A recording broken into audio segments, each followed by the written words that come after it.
And that is key, because when you get into home services, sales is it.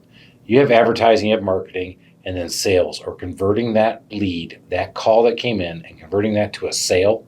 That's where the money hits. I mean, that's where the rubber hits the road. That's where money starts to come crapping out of the golden goose. Did I say crapping? I did. You did. Before I start saying it. Welcome to the Small Business Safari, where I help guide you to avoid those traps, pitfalls, and dangers that lurk when navigating the wild world of small business ownership. I'll share those gold nuggets of information and invite guests to help accelerate your ascent to that mountaintop of success. It's a jungle out there, and I want to help you traverse through the levels of owning your own business that can get you bogged down and distract you from hitting your own personal and professional goals. So strap in, adventure team, and let's take a ride through the safari and get you to the mountaintop.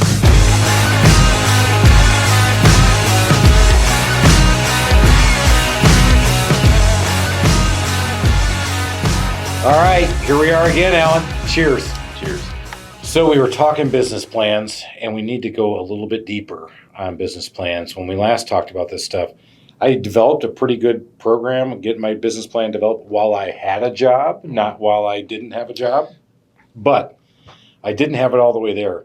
But I had a friend who kept nudging me saying, come on, Chris, you can do this. Keep going, keep going. I'm like, no, it's just not there yet. No, it's just not there yet. Isn't it amazing when you look back in life who the people are that just made a significant impact, and they may have just been this tiny little influence. Like, I've got people in my life I only knew for a year or a couple of months, and I've never spoken to them since, but something they said or a piece of encouragement they gave has shaped who I am today. And it sounds like this guy, I mean, he's probably still a friend of yours. But he is. But you're right. Isn't it amazing? People often say that well-timed comment, that well-timed compliment, you don't know whose life you just impacted with it, and they talk about that story. Mm-hmm. You're right. As I was going through this, I was in a pretty cool position at the bank, but I was really ready to go. And I also had a family to manage and do everything with, but I'm still working through the business plan. And with me, too, I am also like this. Have you ever blown up a balloon? He's blown up a balloon, an imaginary one. Yeah. And then the air comes out, and there's nothing left, except a little bit left. It's a flaccid balloon. So I blow hard, and then I go, I'm tired, and I'm flaccid. This is an explicit podcast, people, so I guess we're hitting that. He's referring to a balloon. It's a balloon. So I felt like that was happening to me in my business planning process. You know, I still had this goal of being out and starting my business. I had 4 months, but I was running out of energy. Well, and I'm guessing when you finally start really crunching the numbers, even though you had a 20% margin at the time. I had a big 20% margin in home services, people. It's still looking like this is going to be hard. It's going to cost me a lot of money. And meanwhile, I'm making some pretty big jack. That was the one thing that I put together in my personal finances, because one of the things we did that I'm very proud of is that we had that lifestyle in a country club community. We had a golf cart, golf course, amenities. We went on big vacations. My wife had a good job. My kids were in private school. We started to scale down how we lived. We didn't go out to eat as much. We didn't go on big vacations. I told her it's time to buckle down. And she sat there and supported me and said, if this is what you're going to do, okay. And of course, with my pro forma that I showed her, I said, but don't worry, we're going to be millionaires in 2 years. I got 20%. I mean, I'm going to be a millionaire. 2 years. This is easy. Got this. Don't worry, baby. I mean, we're going to not only do this, but I'm not only going to supplant my income in 2 years, but I'm going to take yours out and I'm going to double it and triple it. And that's the way I thought about my life. And that's what I showed her I was going to do, which will come back to bite me in the ass later, but we'll talk about that later. Yeah. So I had this thing, and I was losing my passion for it, but we started to crank it down, and I realized we were cranking it down, and I was putting these pieces in place, and it was time to get after it and start working through the things that I wasn't having as much fun with. Like the competitive analysis. Competitive analysis. What do you think that means, Alan? What is a competitive analysis? It is looking at the landscape in which you are about to invade and seeing who is the big dog, what are they charging, what are they doing, what kind of people do they have, how are they paying their people, how are they getting their business. Sun Tzu says to know your enemy is to defeat them. And essentially, when you're doing a competitive analysis, you're learning everything you can about your competition so that therefore you can position yourself for success. What if I told you with all hubris, there is no competition to what I do, my man? That goes back to the business plan on a cocktail. Looking pretty sexy when you're writing that business plan on a cocktail napkin. It is hard to be like that when you're fatally optimistic Yeah. and you wrote something on a cocktail napkin. Yeah. I don't have any competition, Alan. I'm going to be way better than everybody else. Yeah. Because I am me, number one. And number two, I have a business that can't miss because I had entrepreneurs, mentors telling me, hey, you're going to be a total success. Now you have to check yourself up and you have to do that. And that is a hard gut check, I think, for a lot of people. It is a hard gut check. And even if you find out all this juicy information about your competitors, then you have to get into, how are you going to market? Because the fact is if nobody knows that you're there, then they're not going to use you and find out that you're better than your competitors. And they obviously have a brand name. They actually have a presence. They've got repeat business. They're doing something right if they're still. And I think one of the mistakes you can make is just assume that they're all just a bunch of Keystone cops that are fumbling around very inefficiently and that it's going to be very easy to take business from them. And we had that issue back to enterprise stories when we would go into a new market and we would do competition shops and we would actually use our competitors' services. And in this case, we'd rent cars from them, and you'd have some schmo show up who smelled bad and dressed bad and he didn't seem to care about his business and the car was dirty and you thought, oh, this is going to be a piece of cake. And in a way, it was, because as soon as somebody had one of our sharp college graduate, professionally dressed people show up with this nice process, it was pretty easy for them to compare. But these people were established in the market. They had a presence. The marketplace knew who they were. They were getting referral business from somebody. And it isn't, it looks like it's easy to take business from them, but it isn't as easy as you think. And the funny thing is whether you liked our previous president or not, he talked about draining the swamp. The one thing I love the idea of draining the swamp. What I didn't think about was that the swamp doesn't want to be drained and it fights back. So as soon as you start going after your competitors and they sense that you're taking a piece of their pie, what do? Step up their game. And they fight back. That's so you learned a lot about competitive analysis prior, and I did not. I did not have a chance to do that because in the world I was in, I was very insulated in the B2B world of what I did and how I presented myself. And it's interesting you talk about that because your leg up to me getting into this was the competitive analysis part. And the one thing that I did learn later on that I would apply now to somebody building a business plan is that you just hit it. To be a successful entrepreneur, you don't have to be intellectual. You have to be intentional. So you don't have to be the smartest guy in the world, but you have to be intentional. And when you see somebody coming after yours, I'm taking out one of yours. Right? If you're taking two of mine, I'm taking four of yours because that's how I work and that's how I survive. And that's going to take you out. Untouchables, baby. I was going to say, you learn a lot about business watching The Godfather. The Godfather. Of course I do. As an Italian American and the Untouchables. He puts one of yours in the hospital, you put one of his in the morgue. Oh, yeah. And it can, Coke versus Pepsi. There's. But when you get into this business, especially in B2C and home services, you think you're up against people who are less smart than you. You think you're up against people who can't run a business as good as you. But I promise you, they will outwork you if they have to. Mm-hmm. And you have got to think that. And that's where the competitive analysis part got me going. Because I went ahead and secret shopped. But I did it with the lens of, okay, let's see how they do it. Oh, I would have done this better. I would have done that better.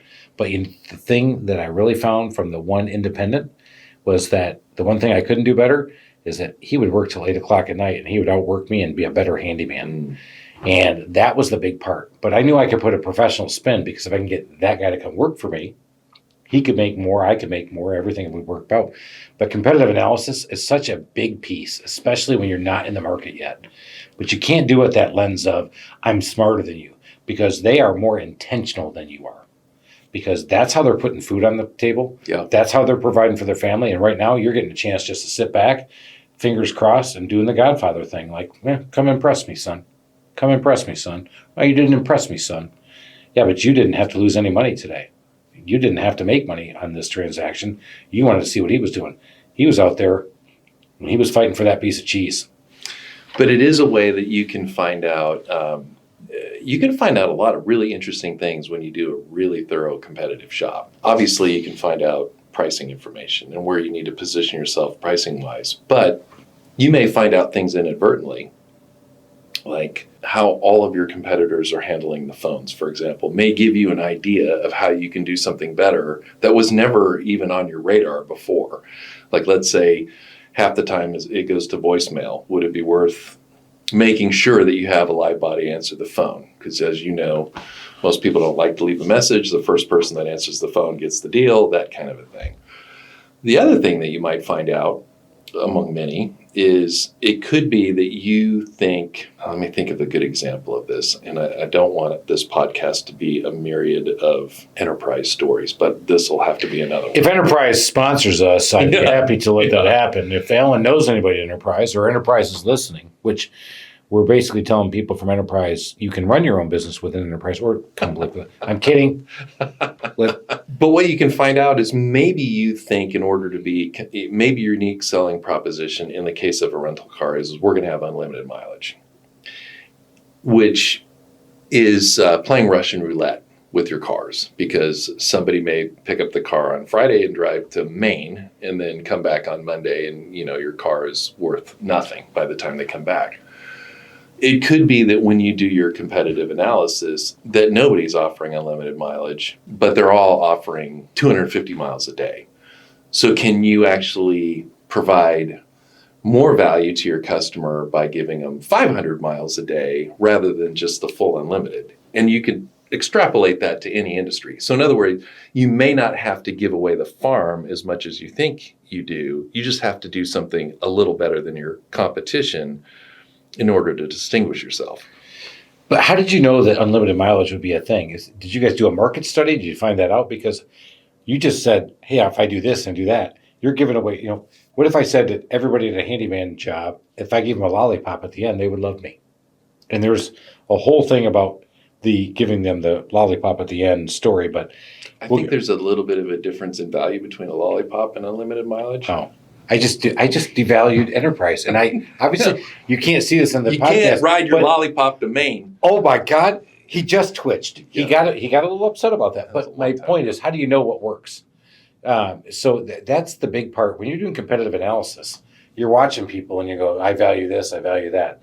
This is where that focus group thing really comes in. And because what you think might be valuable to a customer may not mean a thing. Might not make a thing. You know, getting a lollipop at the end of every handyman transactions, no. But there's also a number of things that are important. I was through a study just recently that said offering maintenance contracts to customers is better and more important than trying to upsell them. They will accept a maintenance contract more than they will accept an upsell because they think you're trying to take advantage of them with an upsell. Because they're ready for the upsell. Right, but they're not ready for the maintenance contract. But the maintenance contract makes sense. And it makes total sense to the logical buyer who's saying, okay, young man, you did a great job, or young lady, you did a perfect job, and now I will give you the maintenance contract. But the competitive analysis, as you're doing that, you hit on something that's so huge, especially in the home services business. That first person that is on the other end of that phone or that email is the face of your company from the moment you start. And if you don't think about that in your business plan right away, that is huge. Because the call that goes unanswered is a call that you just wasted. Or the call that gets answered by somebody who could care less, you may as well have gone to voicemail. Isn't that the best when you get the limp noodle on the phone? Have you ever read Blink? Yes. Yeah. So to me, the first impression... Malcolm Gladwell. Yeah. Malcolm, if you're listening. Yeah, we'd really like you on the show. Alan would really like you on the show. I love his books. Don't agree with his politics, love his books. We would really like to have you on there. We know you're Canadian, Malcolm, and we're here to protect you. Because that's what we do. I'm kidding, Malcolm. Come on. You think that's better than what I just said? No, it was worse. Yeah. Damn it. I don't think Malcolm's coming on. No, I don't think so either. But I do love his stories. I can go on and on about his stories. And they have so much business application. They do. They have nothing to do with business, and they have business application. I agree with you. You know, when you're talking about marketing, read The Tipping Point. when you're talking about answering the phones, read blink and realize the value of a microsecond of the first impression. And when somebody answers the phone who acts like you ruined their day or you interfered with their day, you've just ruined your sale. But you have somebody who could be completely clueless and incompetent answering the phone with a cheerful tone in their voice, and suddenly they know they called the right place. So you go to start a business, and we're talking about a business plan that and a business you haven't even started yet. Right. And we just hit on the absolute smallest minutia point that probably is your biggest predictor of your success in closing that customer. Right. And that is that person who answers the phone, the email, the chat, the text, the whatever. Which is why it's so hard for a sole proprietor to scale, because nobody can do it the way they do it. Nobody has the same passion or energy or desire.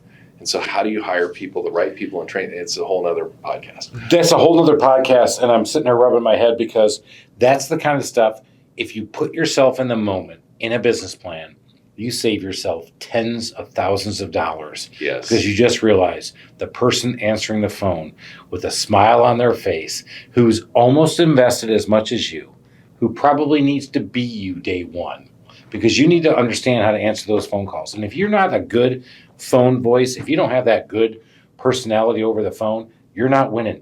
And if you know that, then bam, back it up and go find somebody. But if you think that's you, because nobody sells your business better than you, that's you. And that is amazing, because I sat there and wrote this. I'm typing on my fingers. I got my imaginary keyboard in front of me, and I didn't hear it. I didn't see it. But I was a likable guy. I have a good voice. I love talking. And that's why we're doing a podcast now, 13 years later. I was good on the phone, but I wasn't a great salesman. There's so many things you can learn from that. And that is key, because when you get into home services, sales is it. You have advertising, you have marketing, and then sales, or converting that lead, that call that came in, and converting that to a sale. That's where the money hits. I mean, that's where the rubber hits the road. That's where money starts to come crapping out of the golden goose. Did I say crapping? I did. You did. Before I start sounding too antiquated, what percentage of your business comes from the phone? Today, so here we are in 2021, I would say that we're about 50-50. Okay. And we get a lot of phone calls. We also have opened up our website through our service provider and our CRM package, which is Vonago, which will eventually become a sponsor, or I will be moving. I'm kidding. How about Home Advisor? Do you do that? I do not do Home Advisor. Okay. Mm-mm. So 50% of your leads are phone inbound phone calls. Yep. And then the other 50 are chats through our website, emails, or they self-service select and do an online appointment through our website. I wouldn't say it's no, it's pretty close to 50-50, guys. When it comes to it, what percentage of your transactions at some point required a phone call? At this point, everything requires at least, I wouldn't say everything, but it's somebody sets up an appointment online. Yep. They're not going to get a phone call. Somebody's going to show up. They're going to get a phone call, because what we learned in our business is that everybody values that phone call 30 minutes ahead. Did I know that when I was writing my business plan? You knew. Yeah. Do I learn that now? You bet. And that's huge. In today's world, you don't have the visual on this, but if you have your cell phone, you got both thumbs out, because if you're a both thumb person, or if you're a one thumb person, you're really fast on your phone. What we've also found is our website is now served 50% mobile, 50% desktop. So you're checking us out online, and you're checking us out with your phone, and sometimes you're checking us out with your desktop. You're 50-50. But you still, in our world, we're very untrusting. They just kind of want that confirmation that you're coming. So we know that 30-minute phone call, that 30-minute text message ahead of our intended appointment time is key and critical. So maybe this rolls into the next part of business plan, which is the marketing plan, because you can spend all the money in the world in marketing and make your phone ring. And if you don't have the right person answering the phone, you may as well have not spent that money. In today's world, in 2021, online is key. But the website has just become the commodity. Everybody has to have a website. But you have really got to understand SEO, pay-per-click. The online presence is so huge. And finding the right partner is so critical. Do I have the right partner? I think today I do. If you want to know more about them, that's great. And maybe they'll be a sponsor someday. Hi, boo. What? But there are a number. You're really pitching. Yeah, For- yeah. always be closing, That's Alan. right. That's the other thing I ABC. learned about selling. Yeah, watch Glenn Ross and Boiler Room when you want to learn about sales. That's right. Absolutely. Must watches. And by the way, if they want to sponsor us, Ben Affleck, we'd be happy to have you on our podcast. Marketing. Back to marketing. Mm. When I first started, I was told print, print, print, print, print. Yellow pages. Buggy whips. I was smart to say I skipped Yellow Pages, which for many of us now, even thinking about the Yellow Pages books, if you remember them, you laugh. If you don't remember them, then you're younger than we are. But in today's world, marketing, one of the things that has never changed is you still have to have a unique pitch that's in front of the right customer at the right time. And in marketing, if 100% of your target market is in the market right now, 100% of them, who are they? You got to understand who they are. Only 5% of them are looking for your business at any one time. And of that 5%, how are you going to put something in front of them that says, I'm compelled to use your service over theirs? So in your opinion, what percentage, if not all of your dollars, should be to marketing that has a call to action? In the beginning, you want that phone to ring all the time. As you build up a presence over time, you can start to work on relational advertising, but you need transactional advertising. That was something I've learned in the past, as it were. But as my business plan, I wish I would have known what I know now. Of course, I had a good plan, and I got punched in the face, and I changed my plan, but I always reiterated. In the beginning, I was trying to position myself at 70% transactional and 30% relational. Relational meaning branding, brand awareness. Brand awareness. So I would sponsor a Alta women's tennis event. I would sponsor a charity event. Mm-hmm. Didn't expect any transactions to come out of that, but I knew they'd be around. I went out there and I tried things like Valpak and direct mail. And those are transactional, and that's where I was putting my money. And of course, then it was just starting to die. So today, if I were starting over again, I would say you need to focus on PPC, and that's pay-per-click, with a great provider and a great resource for how much money you want to put on there. But it is so easy to drain every dollar you have on pay-per-click because it's still a cold transactional click. And the ground and pound relational is where I would spend my personal time and effort in the beginning. So when you're putting together your marketing plan, again, we talked about in our last episode, you have to back into things. So at this point, you knew the amount of dollars you needed to generate. You probably had an idea based on all of your analysis what your average job size might be, right? Yeah. We're pretty close? I was pretty close on my average job size. I was off because the recession hit, but Okay. yes. But in general, you were pretty close on that. But what you didn't know is, number one, how many leads you needed to get one of those jobs. Right. I did not know. And really there's two steps to that. How many leads are you going to get that are going to turn into an appointment? How many appointments are you going to get that are going to turn into a job? Right? The conversion rates. Right, the conversion rates. So when you're doing your marketing plan, it's great to have this plan, but how did you figure out how much money to allocate to generate that number? So first of all, how did you figure out how many leads? And then how did you figure out how much money you needed to invest to get those leads? I was way off in the beginning in my initial analysis, but again, I have a plan. 13 years later, I've got it dialed into a science. We call it, number one, we spend some dollars. Then we get what we call net leads. Those are leads that we can actually do something with because they're going to people who are going to call us from outside of our service area, are going to call us in a time frame that we can't commit to, which is immediately. They're going to ask us to do something we can't do. So those people are wasted leads. So qualified leads. So we call them net leads. Okay. And our net leads, we track that, is that we always want to keep our net leads at about 80% of our total lead value. Let's go ahead and thank one of our sponsors. Are you in the home service business and train your employees to represent your company in the right way when they're taking care of customers? Are they providing a 110% customer experience? If you aren't getting those rave reviews that you expect or those repeat customers that you crave, then you need to get the homeserviceinstitute.com training programs. These training programs talk the language of your technician and help them figure out how to align your goals with their wants. Go ahead and check out the homeserviceinstitute.com and all of their training modules, and they will turn your employees into 110% customer experience providers. That's the homeserviceinstitute.com. And now let's get back to listening to what the guys have to say. So from our 80%, we determine whether or not we can go into a job or we can go do an on-site estimate. And then we track our on-site estimates with our sales guys and our estimators who go out there, and we expect to be converting 40% of those on-site estimates with what we're there.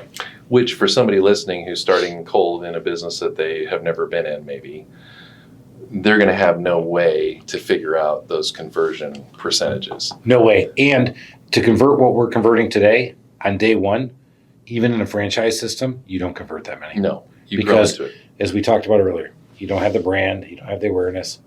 And let's face it, you know what the hell you're doing anyway. No, you're not as good as you think you are at that point. You're that little baby about to puke on my shoulder.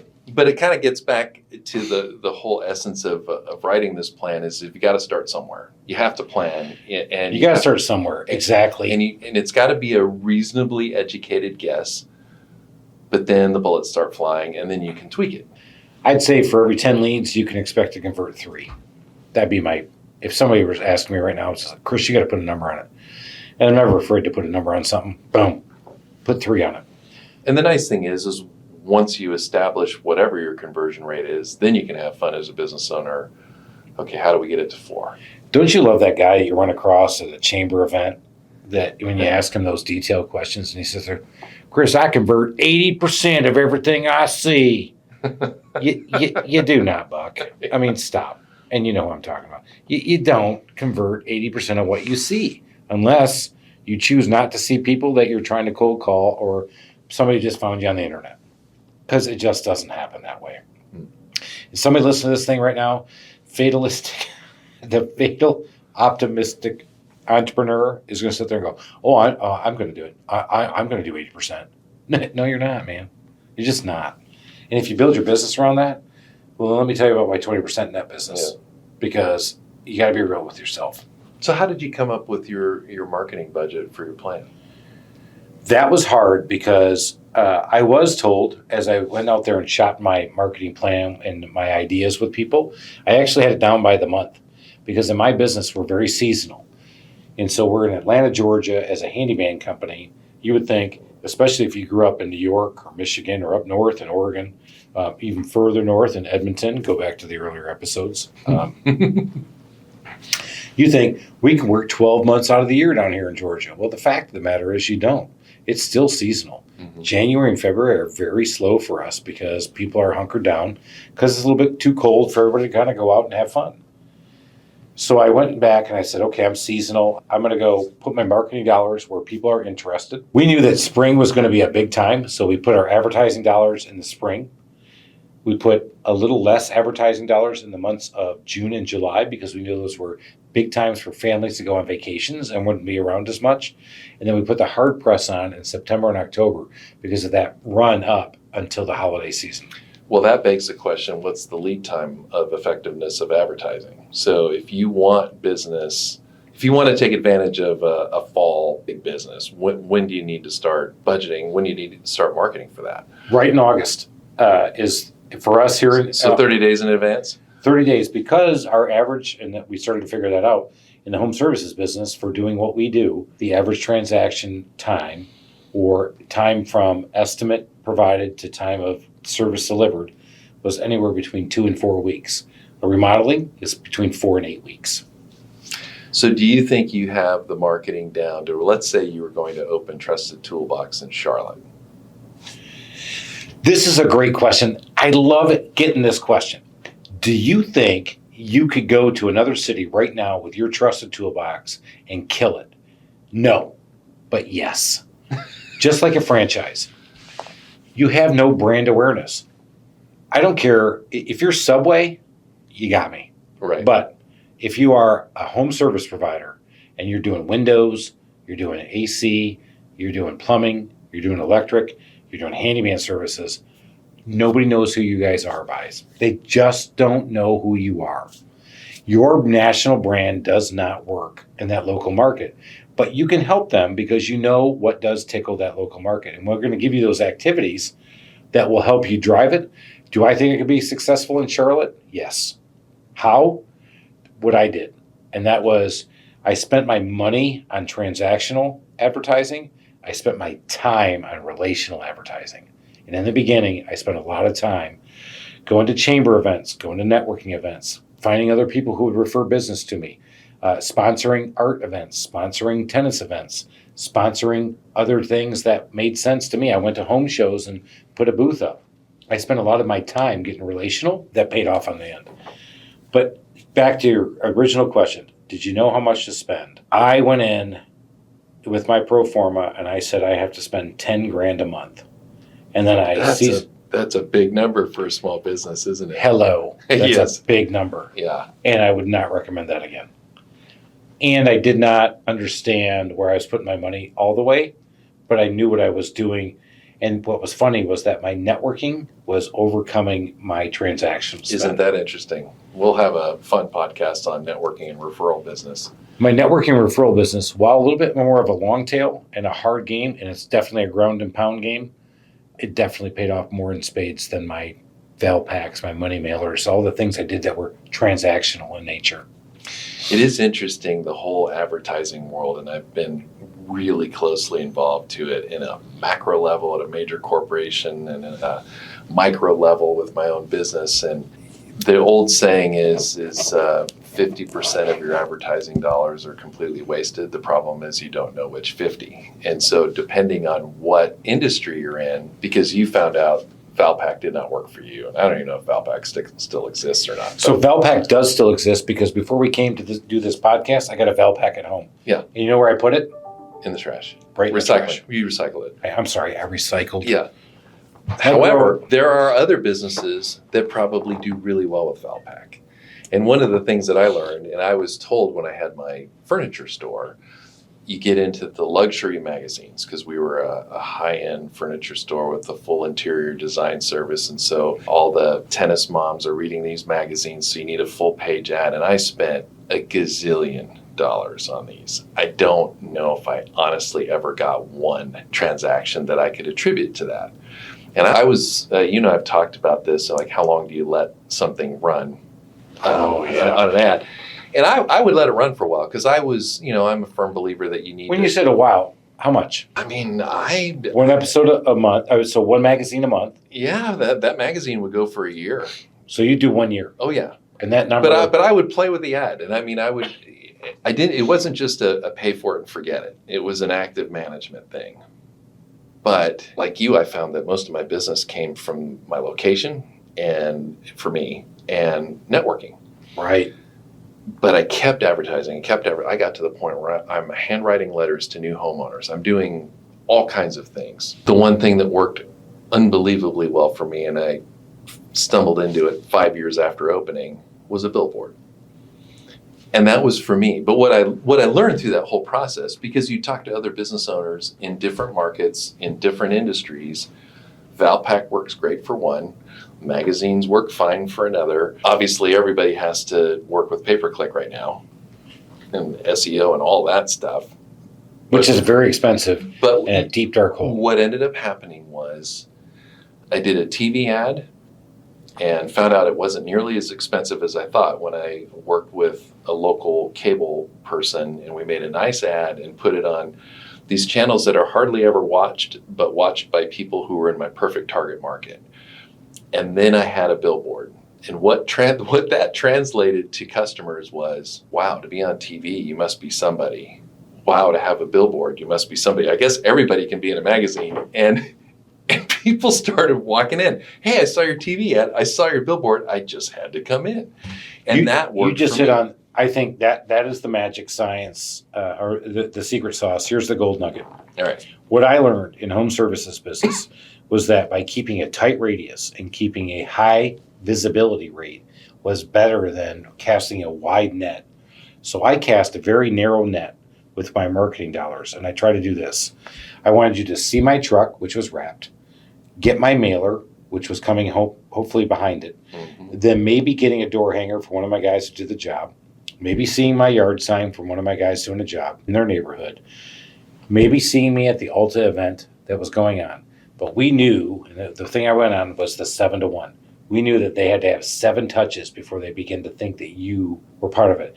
But that's relational. My target market, if there's 100% of my target market in the market, there's only 5% looking for your business right now. Mm-hmm. And in my handyman business, I looked at that and we set tight. And I heard something early on. 1 marked truck, 1 wrapped truck looks like 1.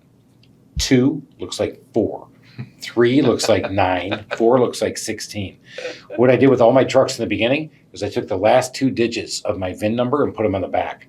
So trucks 41, 33, and 8 were running right off the bat. That's genius. And that's what I ran with.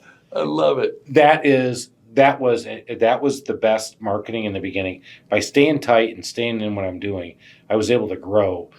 Now, did I grow 10x? Grant Cardone? No, I did not grow 10x, but I will. Grant Cardone, hopefully you'll come on our show someday. Big fan. Another shameless plug. All right, joking everybody, but back to networking. When you did that and you went out there and do that, you have to have a little panache. You have to know what you're doing. Mm-hmm. We'll talk a lot about networking later on and what's important. You're not selling, you're networking, and you got to really enjoy it. I actually get a lot of personal power out of it because I get a lot of energy. That's how you and I met. I enjoy it. Again, we'll talk about that later. That's not for everybody. Some guys just want to sit in the back office, have the QuickBooks, have the analysis, watch all the numbers and see what's going on. But what you've got to see is what you just said earlier, which is you had these many leads, you converted this many sales, and it turned into that many dollars. Where did you spend your money? Mm-hmm. And that's the hard part, because when you start looking at where you're spending your money, it's hard to say, oh, that was worth it, that wasn't worth it. Yeah, it's a really tricky thing. But again, when you're coming up with a business plan, you've got to start somewhere. And I would say from a marketing standpoint, you were spending $10,000 a month. That's $10,000 that I'm sure you would have rather spent on a trip to Hawaii. Yep. Making payroll to make a lot easier. And yet, so I went from making way over $10,000 a month to spending $10,000 a month right. in the beginning to get this business up and Yeah. going and to roll with it. And with every business, you have to look at the break-even analysis. And that analysis is part of the business plan process that if you don't do and really put in front of somebody and show them, you won't get the right answer. I said I was going to break even in 16 months. And we've all heard these stories. I bootstrapped it. I maxed out every credit card, but I was break even in 2 months or 2 weeks. But in home services, it is really hard to break even early on if you're looking to scale it up and get to that big level in less than 2 years. And I think that goes for any kind of brick and mortar. I mean, you've just got so much investment in facility and material and personnel. And Well, Ellen, I'm smarter than you, so I would say, I could do it in 16 months. And for everybody listening, that's why we're doing this podcast, because that's why I wrote my book, From the Zoo to the Wild. That's why we're here talking.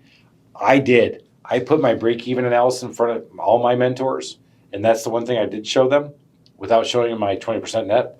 And every one of them, I had 16 months, I'm going to break even because I'm smarter than the average bear and I can beat 24. I had 2 guys. One said, 16 months seems a little aggressive. I went, I'm smarter than you. Gotcha. Next guy said, boy, that's funny because for a business like yours, I would have expected 36 months. wow. Guess who was closer? 16-month Chris, fatally optimistic, or 36-month, he was closer. Yeah. Yeah. It took me 26 months. He was more right than I was. Well, one more thing I want to talk about on the business plan is staffing. And there's a few things to think about when it comes to staffing. I mean, obviously, some people start a business as an owner-operator, but assuming that you need people, what are some of the things that you need to factor into your business plan when it comes to staffing? The biggest thing you need to do, and I put this in my book, and I did this, so I'm very proud of myself, is I had a functional You're org chart. pointing a lot. I mean, I am pointing. Emphatic. This is an emphatic point. This is huge for me because this was one of the, I don't say I did everything right. In fact, I did a lot wrong than right. I had a functional org chart. So I had the president filled by me. Chris Lalamia. I had the CSR, which is our primary point of contact. Chris Lalamia. I had our salesperson. Chris Lalamia. I had our lead technician. Chris Lalamia. I had our helper. Chris Lalamia. I had our CFO. And Chris Lalamia. I had our marketing. Chris Lalamia. I had our HR. Chris Lalamia. I filled every box. Yeah. I started looking at that and said, okay, here I go. I'm going to start. Did you start with a phone system that said, if you need HR, press 2. If you need sales, press, And back to that phone answering. Yeah, and it was all Chris Lalamia. All right. So I launched my business. I put my business plan together. I did all this due diligence. And I put my hands down and say, thank you, Chris. I did all this due diligence. I had the functional org chart set up, CSR, sales, technician. I did hire one other technician right off the bat. And so there were 2 trucks out there ready to roll. One technician that I hired and one for me. I put my phone number out there, not a vanity phone number. I had to find a number. I put it out there. My very first advertising source is, so I'm a Catholic guy. I put myself in the church bulletin because that's what you do. You give back. You're going to start doing a business. You give back to your people and to where you came from. And of course, you're hoping that a little bit of that is going to rain down. St. Peter's going to go, hey, thanks for advertising in the church bulletin. I launched my business, but I didn't really launch it. I didn't know what was going on. I said, okay, I'm going to start middle to the end of April of 2008. We go to church. I look at the bulletin, and there I am on the back page. The trusted toolbox for all your home repair needs. Call 770-623-3097. I didn't have a phone. I had a line run to my house. I had no phone.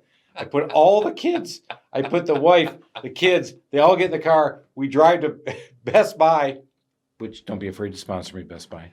Is that phone number still good, by the way? Because you may get a couple of crazy calls. 770-623-3097, still a good number. Okay. I go there, I get the phone, I drive to the house, I plug the stupid thing in, and I put auto forward to my cell phone at the time because I had no idea. I got my first phone call that Sunday afternoon. Really? So I had a plan, and a good plan, violently executed, is better than a great plan, never executed, says General George S. Patton.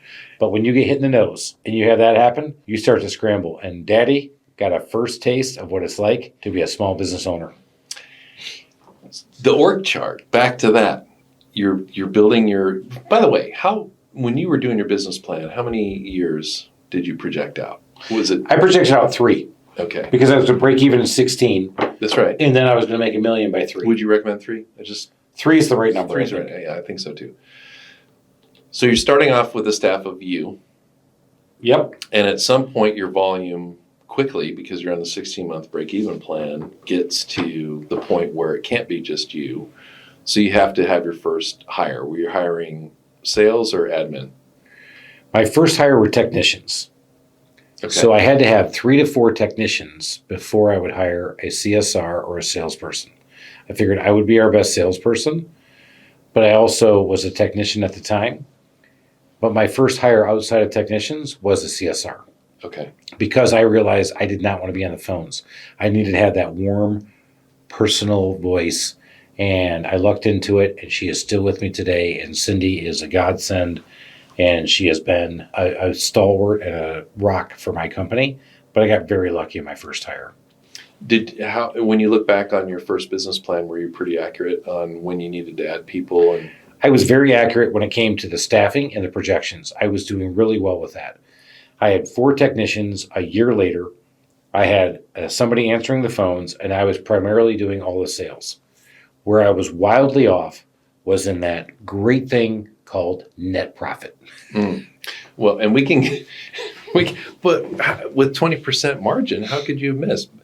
But let me ask you this. So you had to figure out at some point when you're building your business plan, my revenue is going on this trajectory. Trajectory being straight up on a 45. Yeah, like a hockey stick. Oh, yeah. A really short handle hockey stick. Woo, yeah. We're going to make some money. You had to determine how much revenue can each technician potentially generate. Yes. And so you had to start plugging in people, assuming that number was accurate, to match your revenue projections. Correct. Okay. So I had a pretty good plan put together of how much revenue each guy could bring in. I'm happy to say 13 years later, they're bringing in exactly double of what I had originally projected. Really? So in one area, you were conservative? I was conservative in one area.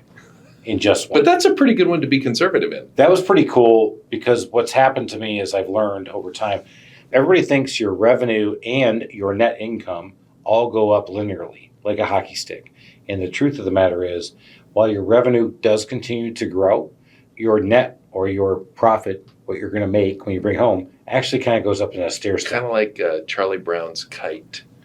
Yes. And it burns and hits the ground every once in a while because you have to hire, you have to buy another truck, you have to get a sales guy in potentially because you're starting to grow. So every time you add, it adds complexity.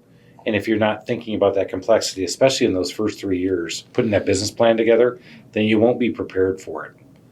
I mean, I figured out a year into it, I made a fatal mistake, and my whole business was built around paying the guys by the job.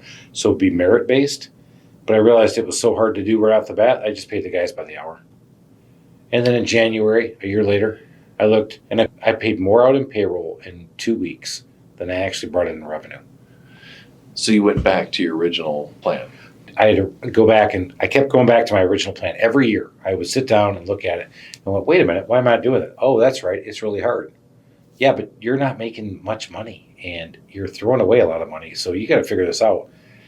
And that's another story of how did you okay, so and this is part of the business plan, but it's also a little of recruiting. You got to hire those first 4 technicians. Yeah. You got to figure out for your business plan, what am I going to pay? Right. So how did you figure that out? And then what was your pitch back then to a technician? Because you're looking for somebody with experience. I had zero pitch because I came from corporate America where you had to prove to me that you were willing to work for me.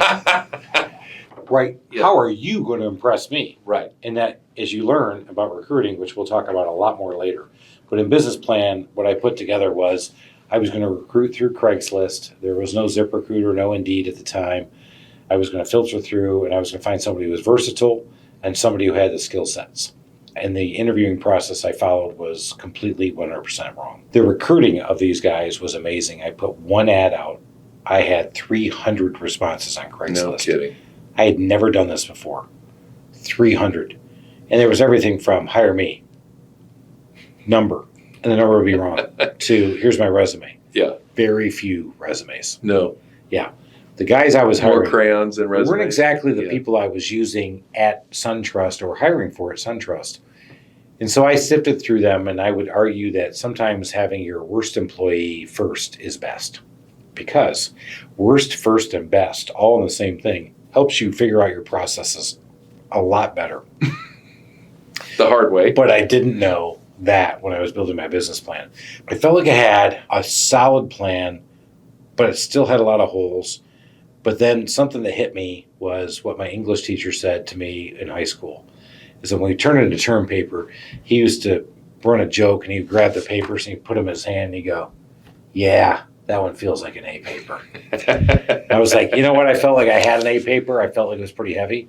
And then something else that hit me was back into my consulting days is, as we remember in corporate America, we'd have that pre-meeting to make sure we were ready for the big meeting. We'd make sure we had the deck ready, but was the deck really ready? And was that PowerPoint ready to go? Were all the slides in the right spot? Well, you know what? What if we just moved this object down here to the left? What if we move this guy over a half an inch? That's called polishing the turd, everybody. And in small business, you don't have time to polish the turd. And I was trying to polish the turd, and I had somebody, another friend of mine, say, I think you're ready. Quit trying to polish the turd, dude. And that was it. And that was the point where I went, okay, now it's time to see if this thing's going to fly. And now you're talking about flying turds, or the start of the Trusted Toolbox. And with that, we'll see you on the next episode. What are we going to talk about? I think the next episode, we got to talk about day one. Starting that business. Day one. Next. Selling. I sold my Mercedes and bought 2 white vans. Wrapped those mofos, and off I ran. How sexy is that, honey? Big Daddy was in the big truck. Yeah. I used to take the kids to school in the big truck. Who wants to go to the big rig with Daddy? Thank you for listening to this episode of the Small Business Safari. Remember, your positive attitude will help you achieve that higher altitude you're looking for in the wild world of small business ownership. And until next time, make it a great day.